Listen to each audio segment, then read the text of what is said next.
आज की कहानी एलओसी। लेखक गुलजार।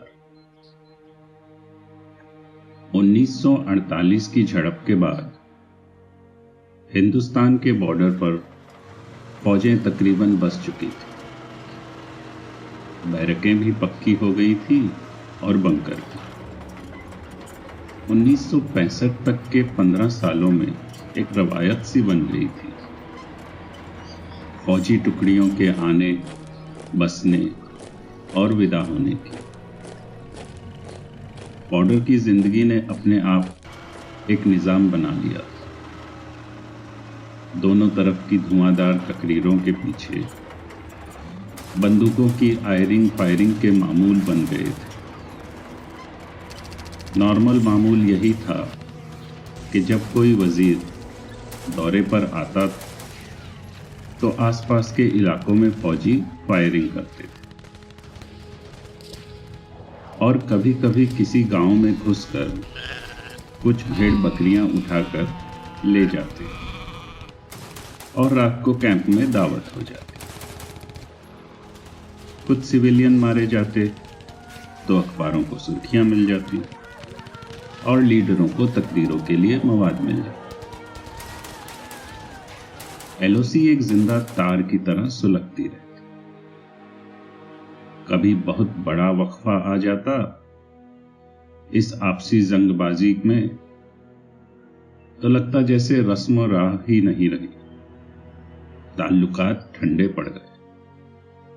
ताल्लुकात ताजा करने के लिए फिर कुछ दिन आतिशबाजी कर लेते, खून गर्म हो जाता।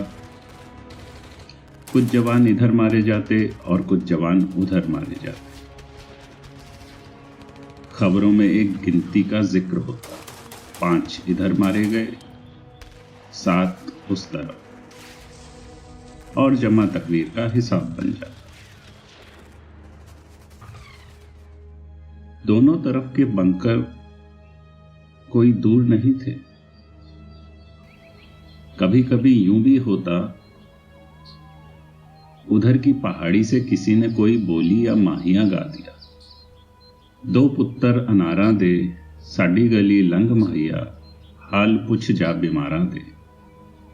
तो इधर के सिपाही ने गा के जवाब दिया, 2 पुत्तर अनारा दे, पहरे नहीं हट दे चन्ना, तेरे भेड़े भेड़े यारा दे। आमने सामने की पहाड़ियां भी बस कंधों की ही दूरी पर थी। झुक जाए शायद तो गले ही लग जाए। उधर की अजान इस तरफ सुनाई देती थी और इधर की अजान उस तरफ। मेजर कुलवंत सिंह ने एक बार अपने जूनियर कैप्टन से पूछा भी था, ओए, अपनी तरफ तो बांग एक ही बार हुआ करती थी, यह आधे घंटे बाद फिर कैसे शुरू हो गई? मजीद हंस पड़ा था। उस तरफ की है सर, पाकिस्तान का वक्त हमसे आधा घंटा पीछे है ना। तो तुम कौन सी बांग पर नमाज पढ़ने जाते हो? जो जिस दिन सूट कर जाए सर। और सलूट मार के चला गया। कुलवंत ने कहा था, उस नौजवान कैप्टन मजीद में कोई बात है कि बड़ी जल्द मुंह लग गया था। उसकी मुस्कुराहट यूं बोलती थी जैसे मेरा ही हाथ पकड़कर बड़ा हुआ हो। एक रोज मजीद अहमद रात के वक्त इजाजत लेकर उसके खेमे में दाल हुआ और एक टिफिन लाकर दिया। क्या है? गोश्त है सर, घर में पकाया है। कुलवंत अपना ग्लास तपाई पर रखकर खड़ा हो गया। अच्छा, अचानक ये कैसे भाई? आज बकरीद है सर, कुर्बानी का गोश्त है, खाएंगे ना? हाँ भाई, क्यों नहीं। कुलवंत ने खुद उठकर टिफिन खोला और बुने गोश्त की एक बोटी निकालते हुए कहा, make a drink for yourself. No sir, thank you sir. Come on, drink बनाओ, ईद मुबारक। बोटी हाथ में झुलाते हुए वो 3 बार मजीद के गले मिला। किसी जमाने में फत्तू मौसी खिलाया करती थी, मुश्ताक की अम्मी। सहारनपुर में काले चने की घुगनियां और बुना गोश्त खाया है कभी? मजीद कुछ कहते कहते रुक गया, फिर बोला, मेरी बहन ने भेजा है सर। वो यहां है, कश्मीर में। सर है यही कश्मीर में, लेकिन क्या? जरगुल में है, उस तरफ। अरे, कुलवंत दाएं हाथ से बोटी चूस रहा था और बाएं हाथ से उसने विस्की का ग्लास बनाकर मजीद को पेश किया। चीयर्स, और फिर से ईद मुबारक। चीयर्स के बाद कुलवंत ने फिर पूछा, तो टिफिन भेजा कैसे तुम्हारी बहन ने? मजीद थोड़ा सा बेचैन महसूस करने लगा। कुलवंत ने फौजियों की तरह सख्ती से पूछा, तुम गए थे उस तरफ? नो सर, नेवर, हरगिज नहीं। तो मेरे बहनोई उस तरफ लेफ्टिनेंट कमांडर हैं, बहन मिलने आई थी। कुलवंत ने ग्लास उठाया, सिप लिया, टिफिन बंद किया और मजीद के सामने आकर खड़ा हो गया। How did you manage that? क्या बंदोबस्त किया था? मजीद चुप रहा। क्या बंदोबस्त था? रुकते रुकते मजीद ने बताया, नीचे गांव में बहुत से लोग हैं जिनके घर इस तरफ हैं और खेतियां उस तरफ। इसी तरह उस तरफ भी ऐसे ही कुछ लोग हैं जिनके घर और खेत बटे हुए हैं, खानदान भी, रिश्तेदार भी। अल्फाज से ज्यादा कुलवंत सिंह को कैप्टन मजीद की आवाज पर यकीन था। थोड़े से वक्फे के बाद कुलवंत ने जब प्लेट में गोश्त निकाला तो मजीद ने बताया,